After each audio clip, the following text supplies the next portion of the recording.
Well, if you're looking to improve your life, your physical as well as your mental well-being, the answer could be as simple as changing what you put in your body, and an event taking place in Southfield next Saturday could certainly help you get started on the right foot.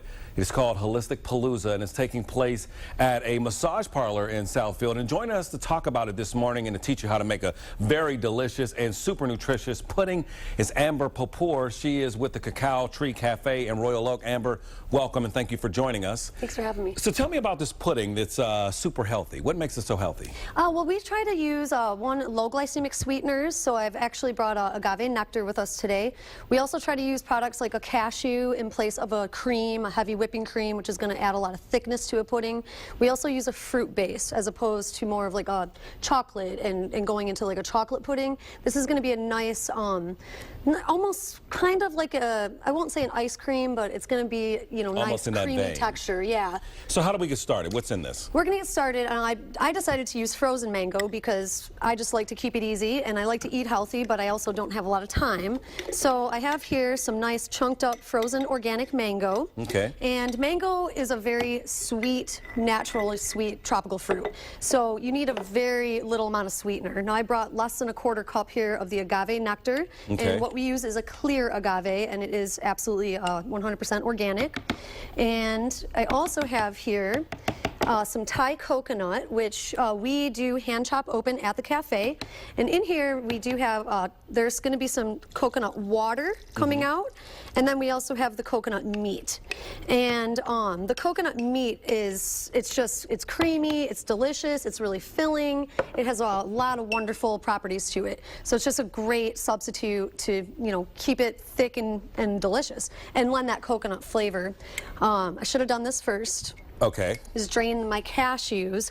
Now we soak our nuts at the cafe. We do a lot of raw food. When you soak your nuts, you're activating the enzymes, which for a lot of people also, if you pre-soak your nuts, it's a lot easier to digest. Kind of like with beans, you want to pre-soak those. Yes, a lot of times. absolutely. Now tell me about Holistic Palooza, recipes like this. Is this the type of thing I'm going to learn about attending Holistic Palooza? Absolutely. There is going to be a lot of events throughout the day. There are 3 vegan food demos going on throughout the day, as well as a variety of other things. Now I mentioned it was taking place at a massage parlor. Where exactly is that? It's Irene's. Irene's has been around since 1987. It's a really amazing place. They're nationally recognized. They have a wonderful program, great job placement, and great massages.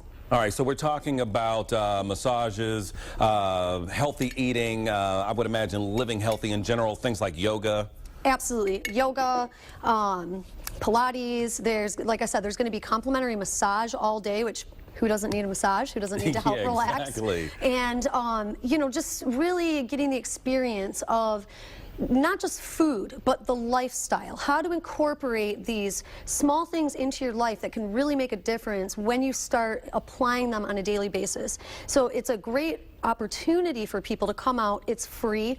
John Sally is the keynote speaker. Oh yeah. So that's going to be amazing. He's a hero around here. Absolutely. So getting back to our recipe, I mean, is it just that simple? You just have your ingredients listed and you put them in a food processor or a blender? In a blender. It is literally that simple. I did bring some fresh ground cardamom, which you can smell. This is wonderful. It's vanilla. Wow. Hand ground vanilla pod great. and cardamom. And when you get the real stuff, you can smell and taste the difference. We try to use everything from scratch. This is a little bit of coconut oil on the recipe I provided. It's not necessary. It adds a little bit more of a sheen to the color, but it's not going to alter the actual recipe. So you don't have to have that ingredient. So when you're talking about this dessert here, how long are you blending this? You know, honestly, this is the important thing. You want to make sure that you don't see the gritty pieces of the cashew. Okay. You are going to need a high-speed blender for this recipe. That is pretty important.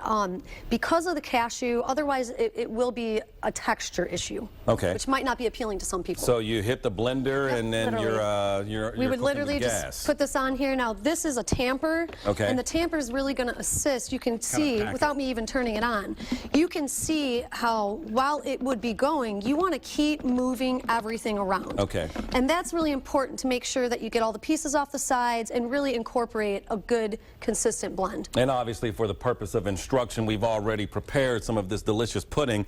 And I tasted it before the segment. It's very good, but it's a lot more coarse than pudding that you would get out of a container at a grocery store. Absolutely. And you guys can try this yourselves by going to the Cacao Tree Cafe.